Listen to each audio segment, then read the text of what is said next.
Hello, person in Skellefteå, can you hear me? Good. The other person from Skellefteå is here, so you're alone today.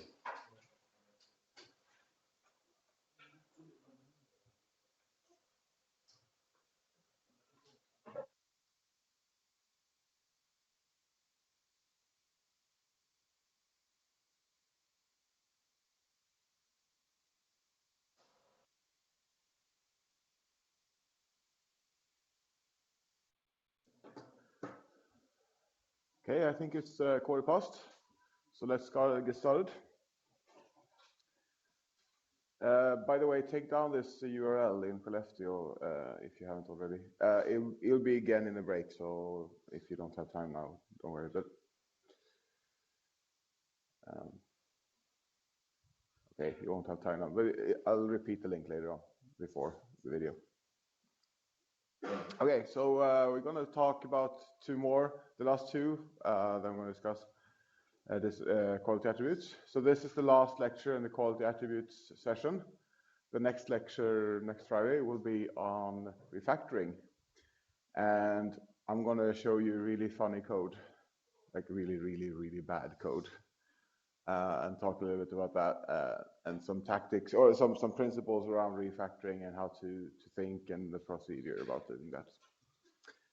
But basically, I'm going to show you code that have made me and my current PhD students almost fold laughing. Yeah, because it's funny. Okay, first, testability.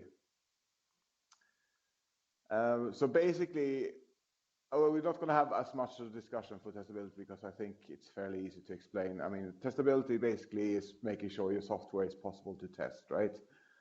You can demonstrate faults, you can test whether you've addressed the functionality and the requirements that you have listed, etc.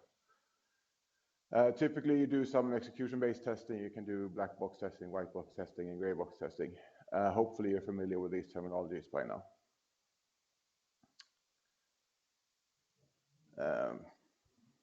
Skip that one. So I don't think we need a lot of time to discuss, but just so we're not going to do the Gmail case now either, because I'm not sure if you actually know how Gmail is being tested.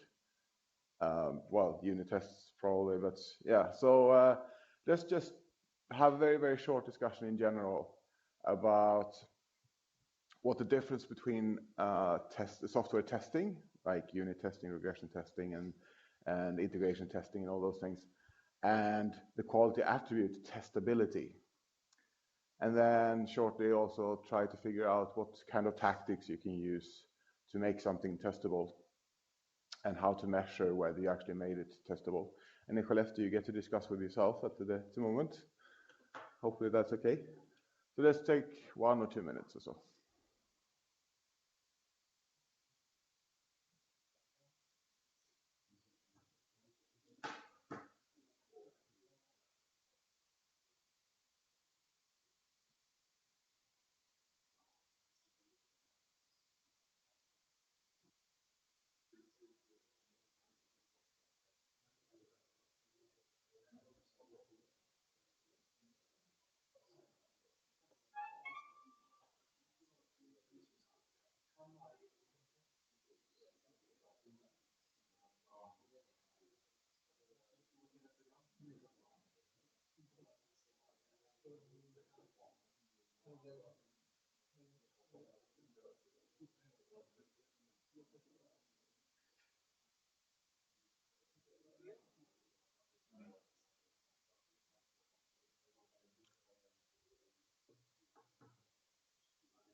Okay. Can we have some opinions on what the difference between software testing and testability is?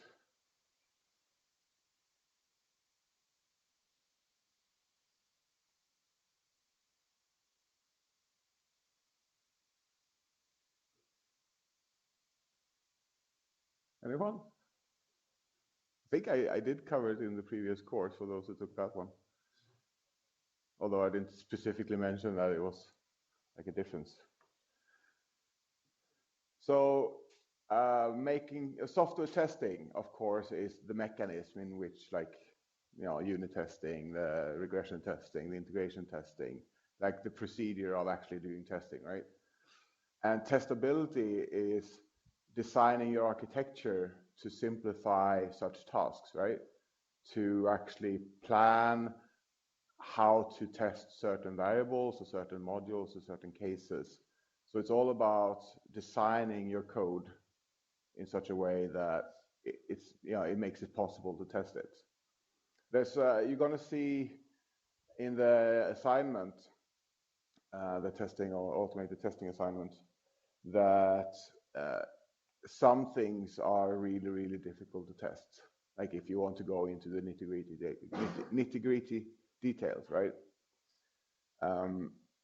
And some other things are really easy to test because you send in a value and then you get an expected output, right? So those things are really, really easy to test. But any internal states or even exceptions can be very, very difficult to test because you kind of need to spoof an exception or replicate an exception or something like that. So such things may be difficult. And if it's important to test those things, then you may want to redesign certain things. So it depends on like how important is it for your software to be stable, like that you can ensure that it's stable. In some softwares, it's enough to just test the regular use cases, right? But if you think about the insurance company softwares where there's supposed to be payments every month and there's lots of messages being sent and maybe even automated letters like the ones you get in the post, like are being sent, generated based on something, There's a lot of cost involved in any error, and there's such large systems, like there are in Sweden like millions of users. So there are such potential for things to go wrong. Like if there is a problem that can happen once in a million, it's going to happen regularly if you have millions of users.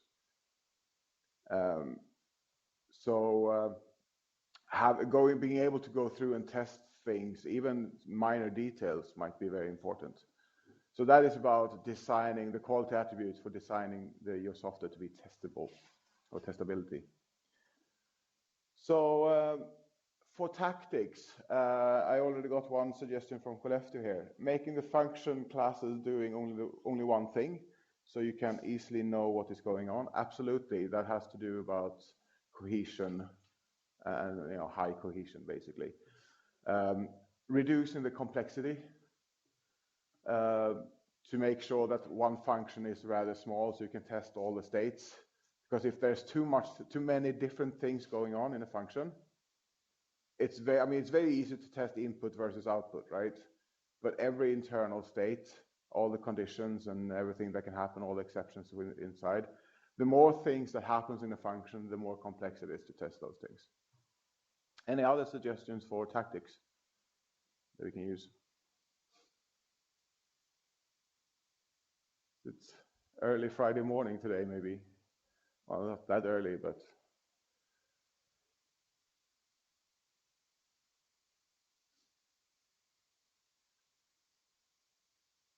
okay, we'll show those in a moment.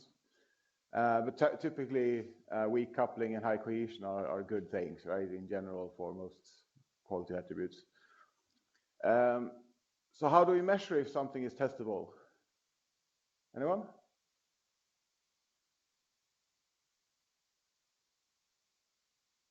I can start you off. Percentage of bugs found, test coverage, And then I have to open another application because I don't get notification. Code coverage, mutation coverage, branch coverage, absolutely, they're all good choices or good metrics to measure. Time to detect the fault, time to run the tests, right? So these are all, time-based or resource-based or detection rate, accuracy rate. Makes sense, right? If you want to test something, make sure that you actually test everything in a reasonable, timely fashion and with not so many resources.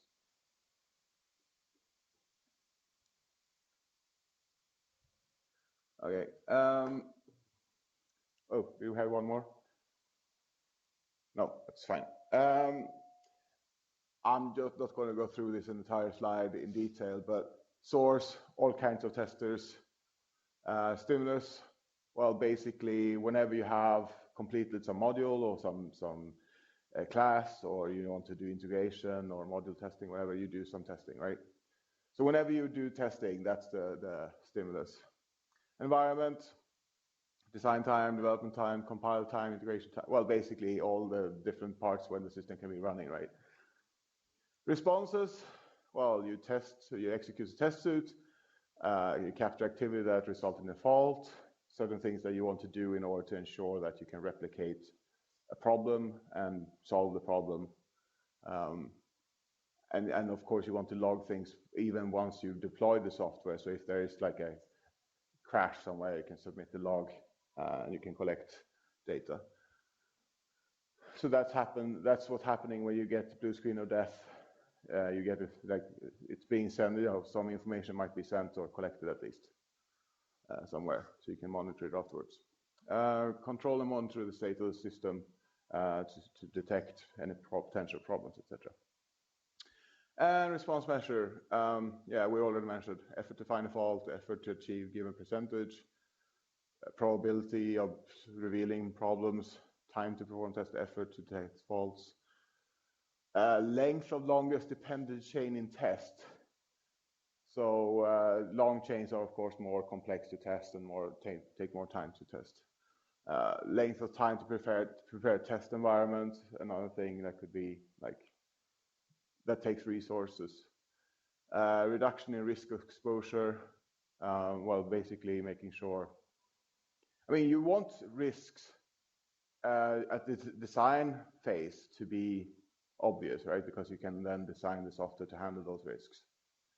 But during the deployment, well, once you deploy the software, you want to like make sure the software never end up in those problematic areas or whatever. So, okay.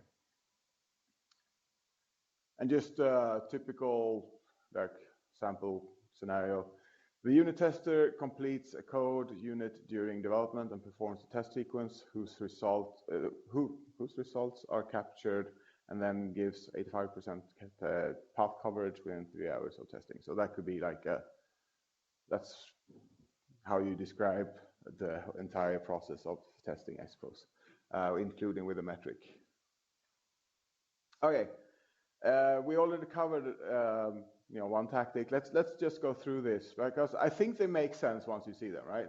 So I know it's early in the morning and people are tired because it's a Friday and stuff like that. So specialized interfaces. So that's something. Okay, first we're doing this branch here: control and observe system state. So in order to test certain things, you might actually want to design interfaces that may make it possible for you to inject code, inject states, to test certain variables. You might even add like a get value of a certain variable that is otherwise hidden somewhere, right? Just so you can check those things during tested. I mean, it's one thing, you can do breakpoints in your testings or in your software that you do coding in your editor, right? But it's a slow way of doing testing in general. It's a good way to find bugs, like or to find what's actually going on. But to do testing, something that you might do like every 20 minutes or something like that. You just want to press execute and you want to be notified if there's any errors, right? You want it to be quick, you want it to be automated. So in that case, you might actually want to introduce interfaces that are not essential for the functionality of the software, but that actually just helps you with the testing. Makes sense, right? And then you have record and playback, so you can record a set of events happening while the system is deployed or while you're actually using the system. So you can actually replay those values later on to simulate a certain use case or scenario. That's very, very helpful if you're testing specific use cases in your requirements, right?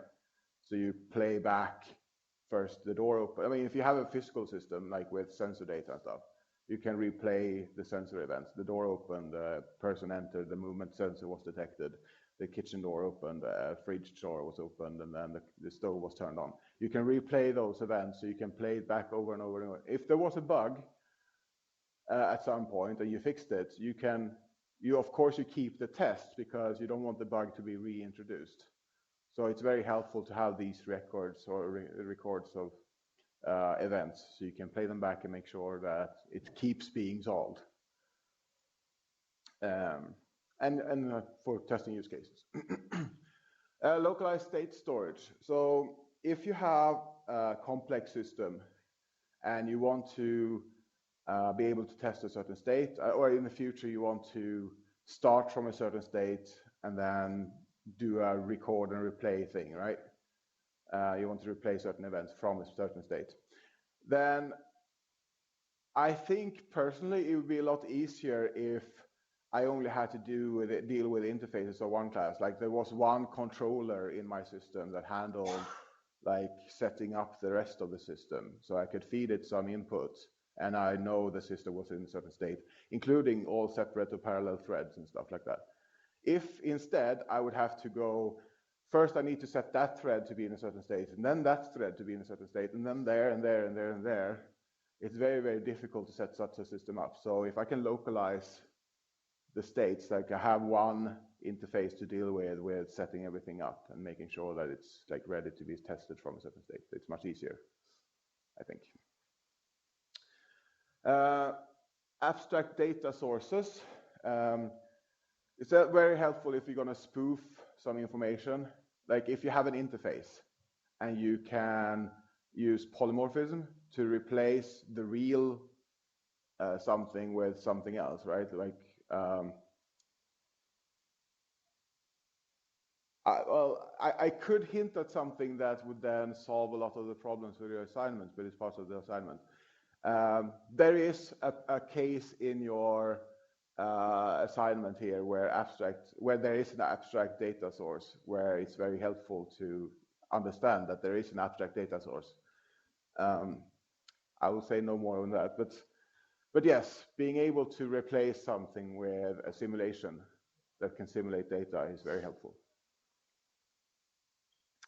Sandbox, to be able to isolate the system from like a running in the wild system, just to be able to test things. If it breaks, there's no worries and stuff like that. It's helpful. And executable assertions, I think, so you're going to use JUnit later on for testing in the assignment, and those will be lots of asserts.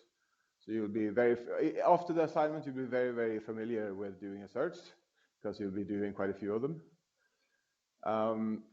But basically, you just check if there's a state or a condition or an exception you want to check. Like if I send it this input, I expect this kind of output. That's basically what it's doing, right? So it flags, it gives you a true or a false, and you can print that on the screen somewhere to make it very, very clear. And you design your software to be able to support that. So that was what I was basically saying with these specialized interfaces as well. You try to create or design your software around that. Then the structural complexity. That's what the comment I got from Skellefteå, like high cohesion and all those things, right? Limit non-determinism. Anyone familiar with the terminology non-determinism? I wasn't. Sounds kind of like if you have the physics engine or something. Do you have what, sir? If you have, for instance, a physics engine and you're running on different hardware and they do code position It's yeah, okay. So what you were saying was that it sounds like if you're doing a physics engineering on several different processors and the outcome is different. It is related. Well, what you're describing is also non-deterministic. If I'm going to do a generalized case, it's basically when you have choices that happen in runtime. It's very easy to test for an if-else case, right, in your software, because you know what kind of inputs are expected. But if you have late binding, for instance, if you have some component, like you were saying, you have different physics engines, you don't actually know how the system is expected to react because you don't know what kind of third-party thing is being bound to your software. Then it's very difficult to test. Like, am I expecting 9.81 g for example, gravity? Or am I expecting Mars gravity? Because I don't know what kind of system I'm actually simulating. I'm just taking a very simple case of your physics engineer here. But yes, that would be a consequence. If you have different physics engineer, you actually don't know what kind of thing you're testing. So try to limit that when it comes to testing. And of course, it's not always possible, but in cases where, I mean, in all the other quality attributes, I've kind of been preaching late binding because it makes it so modifiable and flexible, right? And here we have suddenly, if you're going to make it both modifiable and testable, suddenly you need to balance and weigh things, right? Because late binding makes it difficult to test. Of course, you can ensure that those third-party components or late-bound components conform to a certain testing specification or uses the same testing interface or whatever to help you. But even then, if you're going to do black box testing, you kind of need to know what you're expecting. So they can do maybe self-tests. You can run a self-test on a third-party module. Okay, we can skip a lot of slides. Okay, checklist. This checklist is fairly short because there's not a lot of things that are different from what you'd expect in these different areas.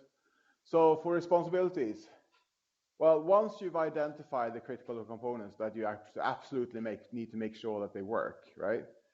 Well, at that point, you just need to make sure that there's some way or some person responsible or some component responsible for executing the test suite and capturing the results. And of course, logging the events leading up to a potential fault. For coordination module, support code injections and simulations of certain events, etc., into the communications of things. So if you have a complex communication with third-party software or online or a client-server communication, you need to be able to simulate that kind of communication. So you need to be able to inject that. So that's good to remember.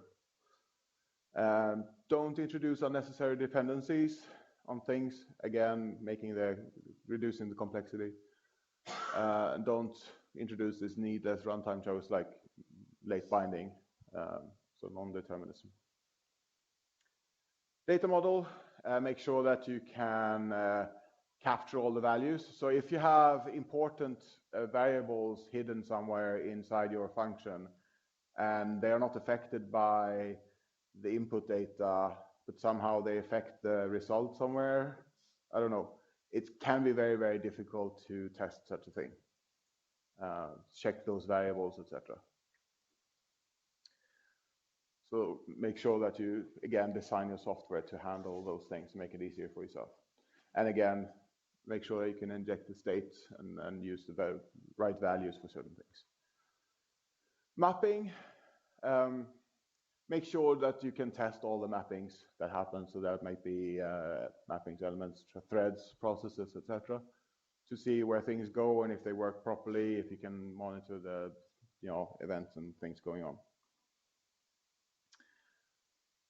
Test resource limits for resource management. So you basically check the resource limits. Again, here it's very important to simulate load. I don't know if you remember a massive multiplayer online game called Conan the Barbarian, developed in Norway. There was a few years ago, but they had massive problems. So they had a working game, right? And then it became a very, very popular game when they sold things. And suddenly basically they hadn't designed the software for that. I mean, they didn't expect that many users. So for the first few weeks, nobody could like really play the software or play the game, which is quite interesting. So they hadn't properly tested their game with the right resource limits or testing the limits of the game. So you need to be able to find some way to either to simulate the resource load or the resource. It could also be like either it doesn't have to be bandwidth, or it could be connections or use of data or size of data. How much data can you actually put in a post in a web browser? I've tested this to quite or a WebSocket. How much can you actually data can you actually push before the web browser kind of complains? I've tested that limit. It's quite high actually. It takes a long time though. Okay. Yes. Let's continue. Late binding. Well, you need to make sure you can test all those binds or all those late bindings, and make sure all those late bound components can be tested separately as well. And choice of technology.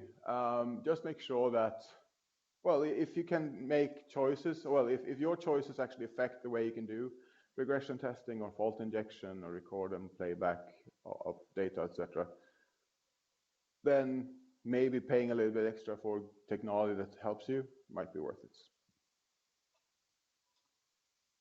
And I think we'll have a short break now. So let's have a 5-minute break. And if left, you have the link there if you want to take that down. It's going to be a video which is going to play after the break. So, and you're not going to get the sound. Okay, 5 minutes.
You want to continue? Nope.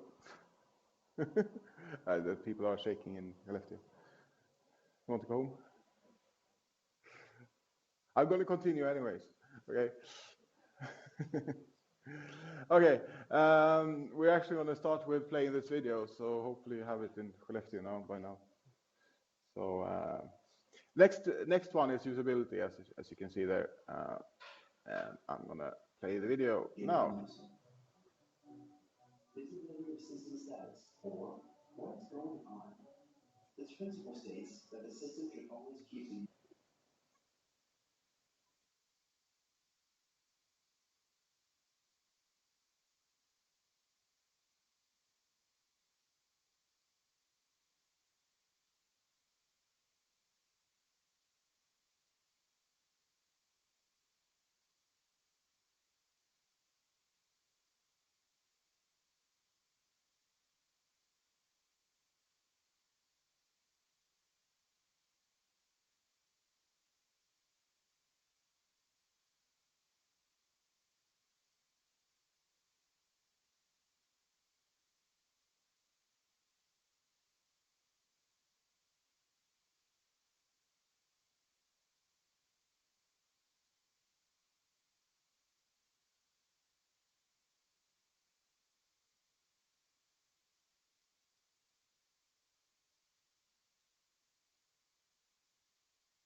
Okay, the reason why I showed you that video is because it's pretty much all the tactics as like design principle for usability.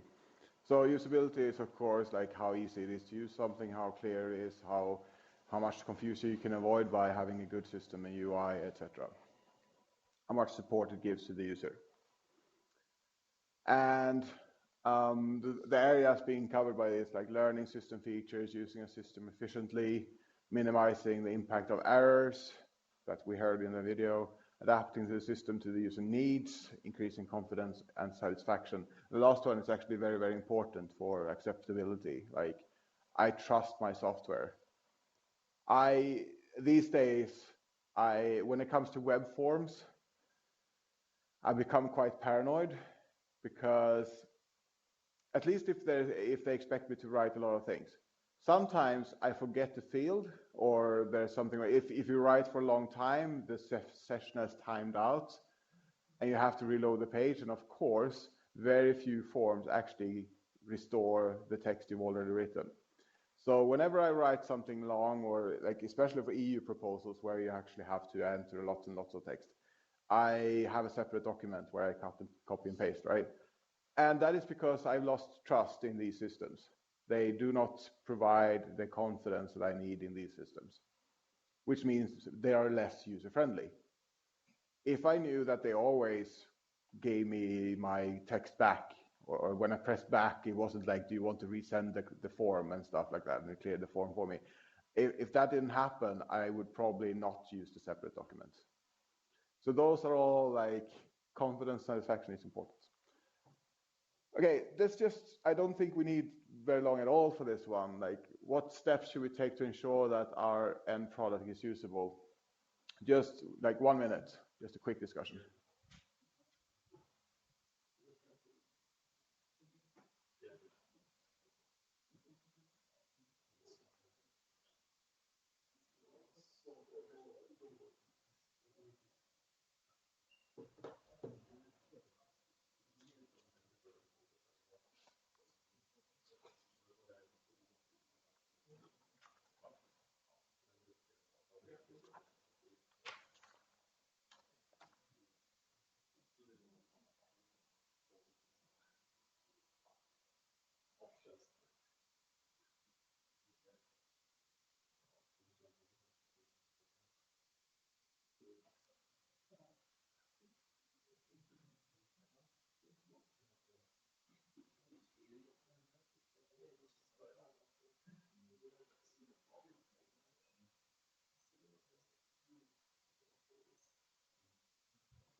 Okay, any suggestions?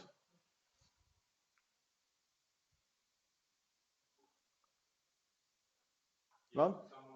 What? Give it to someone? Absolutely. You can do study or focus group tests before. You can do rapid prototyping. You can do mock-ups. You can have alpha tests, beta tests, etc., etc. You can utilize user-centric design, where you sit together with the end customer and draw on a piece of paper to create the interfaces, etc. You can utilize like what we know about usability, design specification, or like best practices. Do you know about the F pattern for eye tracking things? So in the Western world, right, they've done eye tracking for how people look at web pages and stuff. And typically, the Western world will look at the top row from left to right. Then we look at the vertical row on the left side from top to bottom. And then we read the first paragraph basically in the text. So if you want to put important things, then you put it on the top. For the menus, you typically put them on top, on the left. And then the most important message, which is typically these days the ads, because that's how they make money, they put that on the top below the menu. So that's why web pages are designed like they are. If you don't think that the ads are the most important, you put it on the right because that's the least place, right or the bottom, because that's the place where people look the least, right? So you can see what the values are for a provider of a service on a web page by looking at where did they place the ads. Do they think that their content is important to you, or do they actually prefer to get more money by having you look at the ads? What's their priority? I've noticed that the F pattern is very, very different from Arabic-speaking countries because they read from right to left. And I had my former PhD student, he is from Syria. And when he did a mock-up, he printed all these small, like he was doing a mobile app or an app of some sort. And he had all these pages that he was like to simulate the flow of events, right? Like a storyboard. And he put them up, like, that's the wrong order, until I realized he put them up from right to left in that order. So I was like, no, that's not how you like go from that. Okay, so it does make a difference between countries, but in the Western world where we read from left to right, it's the F patterns and stuff. We also have like which fonts to use serif and non-serif and stuff like that. Like the whole, do you know what serif and non-serif is? Yeah, okay. So, and you have font sizes and, there are lots and lots of design principles that have been tested that people know. You can take those into account based on your target group and target audience. And as was said in the video as well, you use simple words for people with that. You use the same vocabulary as your target group, basically. For children, you use simpler sentences, simpler words, fewer. For people with dementia, you have very few instructions, but very, very clear and not so many options. I mean, there are lots and lots of things that you take into account to help you design to make your product usable. But first of all, you need to know who's your customer and what are the features they're going to use the most, basically. As long as you know that, you can design everything else around that, right? Okay. Just very quickly, so source, some form of end user or some specialized role. Stimulus, well, they want to use the system efficiently, minimize the impact of errors, adapt the system, configure the system, etc. Typically, it would be runtime, sometimes configuration time. Response, well, basically, you provide the features that the user anticipates and that they need. And how do we measure whether we actually achieved it? Well, how long does it take to achieve a certain task? How many clicks, number of errors the user is doing, number of tasks accomplished within a certain time, user satisfaction, gain of user knowledge, successful operations or total operations, amount of data lost when an error occurs, like forms in the web. Okay. Tactics. Well, as the video, you should be able to abort or cancel your current operation and like have a back button or home button or something like that, so people don't feel that they get lost somewhere. Or even if they are not interested anymore, they should be just able to cancel what they're doing. Undo, if there is an error, you want to be able to go back to the previous state, so you gain trust in the software, the confidence in the software. Pause, resume. That is typically for anything that is like streaming data to you, right? You want to be able to pause and go to the bathroom and then go back and resume. Or a video with the audio or whatever.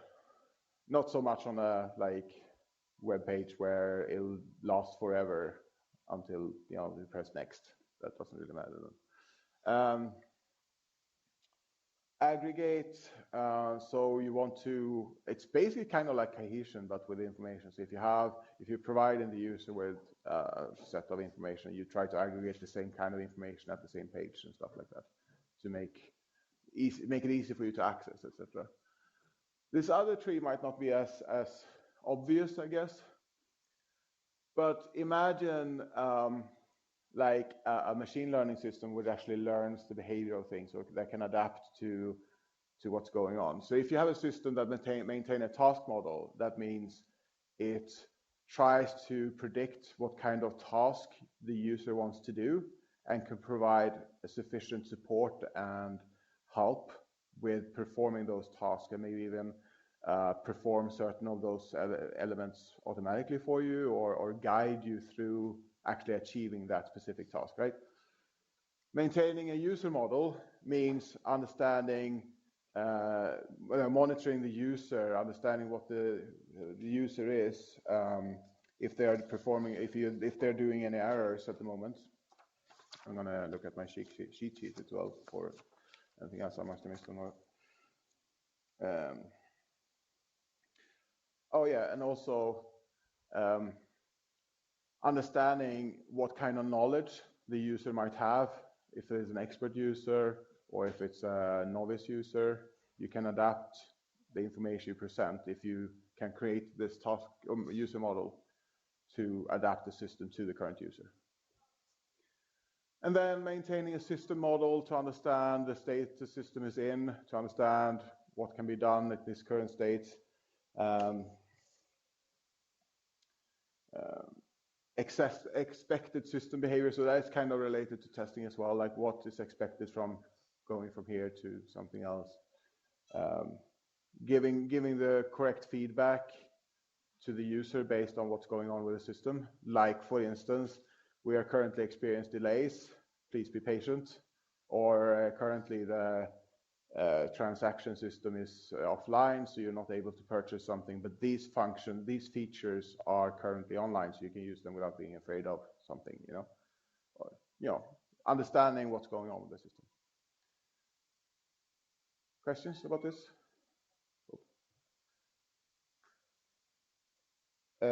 External and internal consistency. Yeah, absolutely. So that is also about usability. Internal consistency, of course, for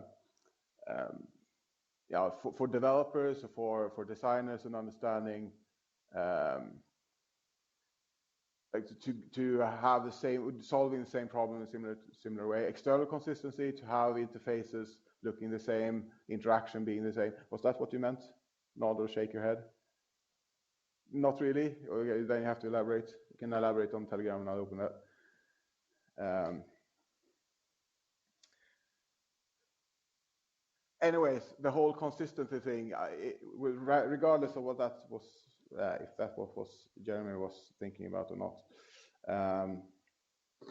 there is the whole making sure that interaction with the system is recognizable. If you have a file dialog in your software, how does that actually do you have the expected features in that file dialog? Do you recognize the operation, the flow of events, etc.? So external consistency in that case. We'll see what's being written here in a moment.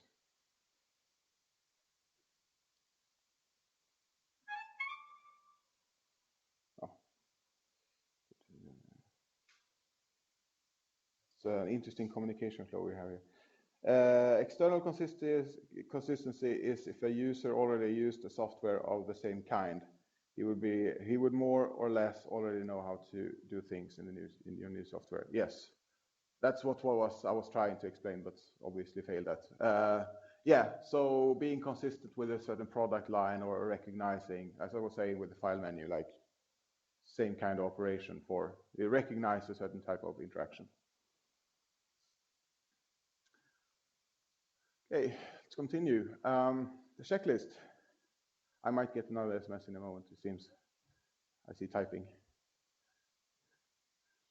For responsibilities, basically make sure that the system can assist the user with learning how the system operates, or how to use the system. Internal, do the same things. Delete, for example, would be the same within the different screens in your app. Yeah, absolutely.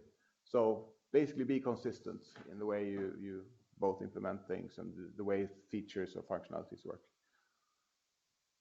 Okay, yeah, back to responsibilities. Efficiently achieving the task at hand. Well, basically assist the user, help the user, make sure that the software has implementations for all these things. Now, there are a number of different design patterns, like chain of responsibility might be a very good example, where a small component somewhere maybe implement some form of support functionality or help feature, and it can display this to the user. Maybe it doesn't, maybe it goes on a more general level. So chain of responsibility is kind of dealing with this when ask your parent, if you're using inheritance or whatever, ask your parent, can you support the user with this? Can you provide more general support? And if that's not possible, can that parent?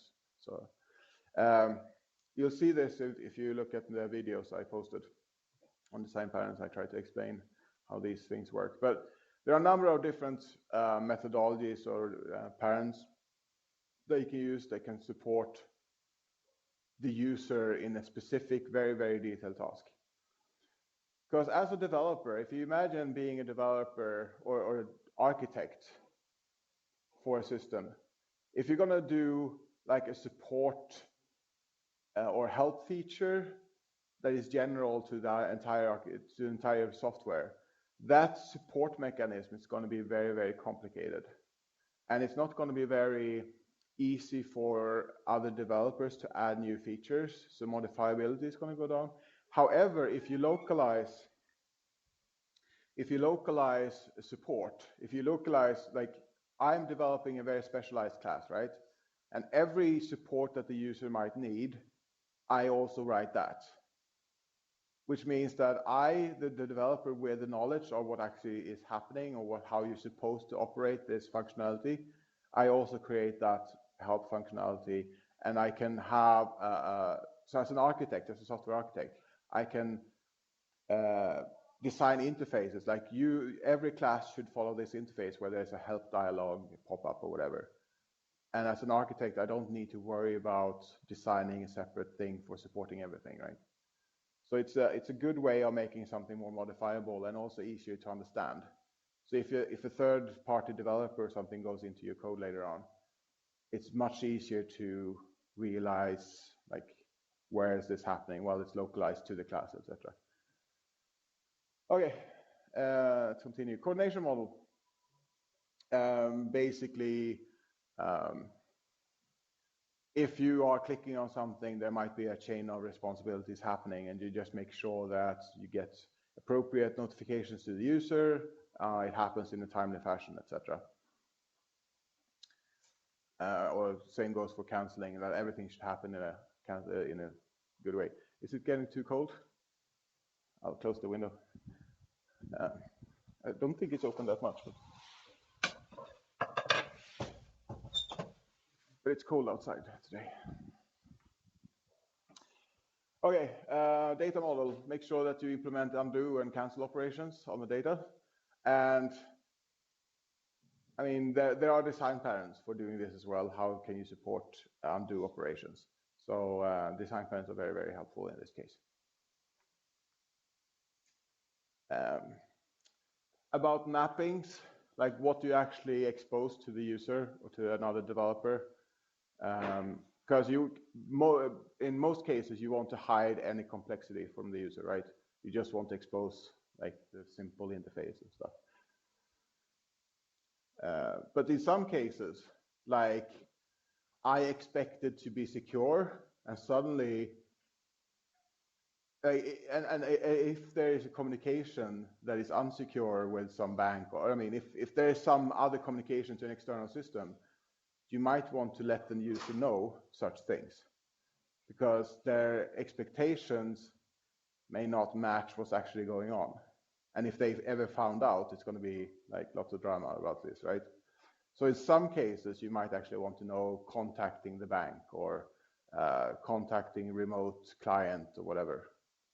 So yeah, so hiding everything is not always good. Resource management, basically, if you have limited resources, if there are some constraints or if you think that the system might slow down or go into degraded performance mode, etc.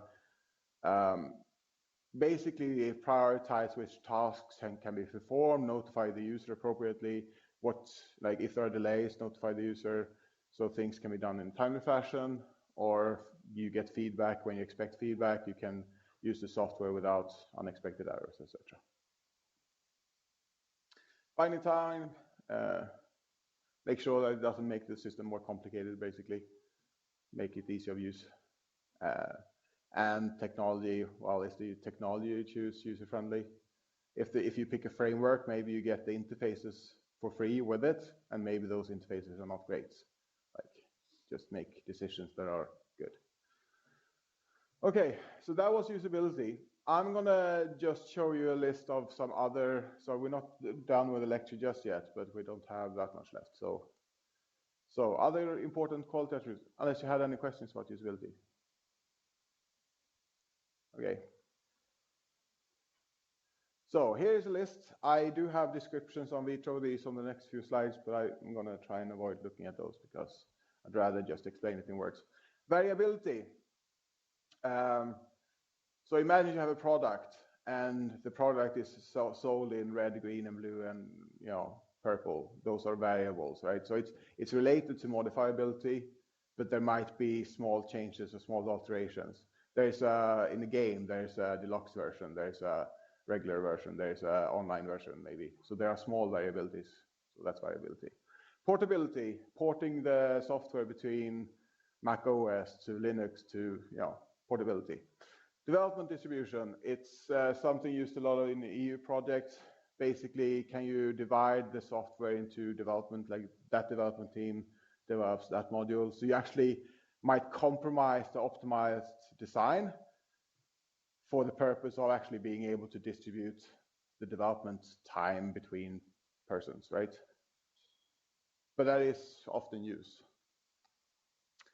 Scalability, well, being able to scale based on more users or more data access or more storage, etc.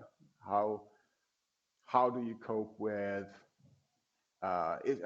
preferably you want to have linear scalability, right? So adding more resources linearly scales with how many users you can serve. That's not always the case. Or if you can get a logarithmic version, that's even better, because then adding more resources than means you can support even more users. But you don't want to exponentially, well, maybe it's the opposite, either way. You understand what I mean, I hope, right?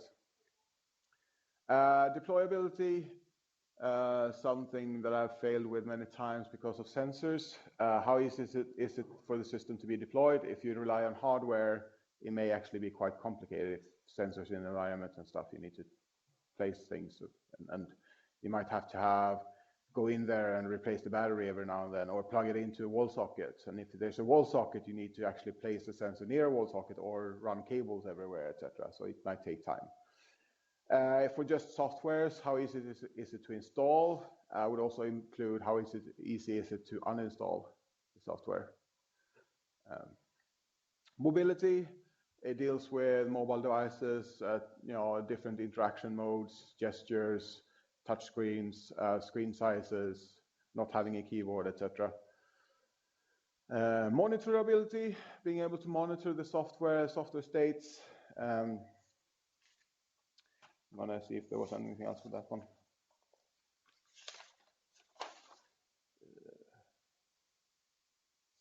Basically when it's executing, being able to design it to monitor. And that is very helpful in the process industry. You want to know what's going on underneath, what's being detected, what's the current process, what's the current operation, etc. Safety, whenever your software might actually cause harm to people if it malfunctions, you need to design it to be very safe. Concept integrity, that was what Jeremy was talking about as well with usability, make sure that a certain operation is recognized from how it's normally done, right? The way it's also with implementation, always implement a certain feature the same way. Whenever you do undo in a software, always make sure that undo is implemented exactly the same way. So that's concept integrity. Might be useful when you have product legacy that you need to conform to, etc. Marketability, Designing your software to be simple to market, to sell more units. If you disagree, you may scream. I don't know. Okay, so these are just a few others. There is, of course, a number of others. There's some special cases, quality of use, which pertain to certain stakeholders.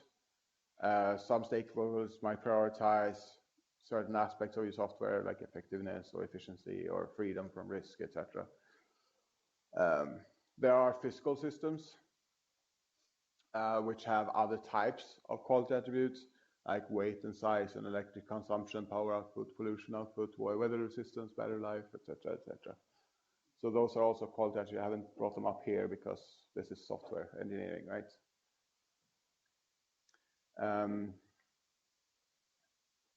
Okay. And there are standards, ISO, IEC, FCD 25 or 25010, with lots and lots of these quality attributes. And I've gone through some of them, but you can see there are some others here as well. And sometimes they use the different names, etc. And if you Google quality attributes, you might get a Microsoft list which have these descriptions. So if you study for, or if you want to check this up when you are a designer in the future or whatever, it's quite easy to find information about these things. Why would you use quality attributes? I think they are very important myself. I didn't use these when I started programming, because I didn't care about designing good software. I just cared about achieving the functionality, right? So my code was not on a product level. I would never have been able to sell it properly. At least not in I wouldn't say that, okay, because people sell all kinds of things now these days, right? Even stupid things. I don't know why people buy them, but people buy weird things these days. So maybe it could have been sold. But if you're going to work with the software for a long time, you need to think about the quality of your code as well, right? And I find these checklists, I've done a subset of the checklist now. I've included all the original checklists in my files, but I've hidden the slides. So if you download the PPT or the PowerPoint file, you can unhide the slides and see more details about things. So it's all there still. But I find these checklists very helpful because they actually remind me of things that I would have forgotten. Like, oh yeah, I need to think about that when I'm designing, or I need to include that in my component design or whatever. And it helps me make sure that I don't overlook important things. Like I might remember 90% of the things, right? Like a lot of the things I've gone through so far in these 4 lectures have been, in some cases obvious to you, and you've suggested some of them during the discussions. But there's these other few things that, oh yeah, I could have done that as well to make it better. And it also, I think these checklists are actually helpful whenever you try to create something on your own. Just to know what things should you think about. How do you actually, the frame of mind when you're trying to design a new checklist for something.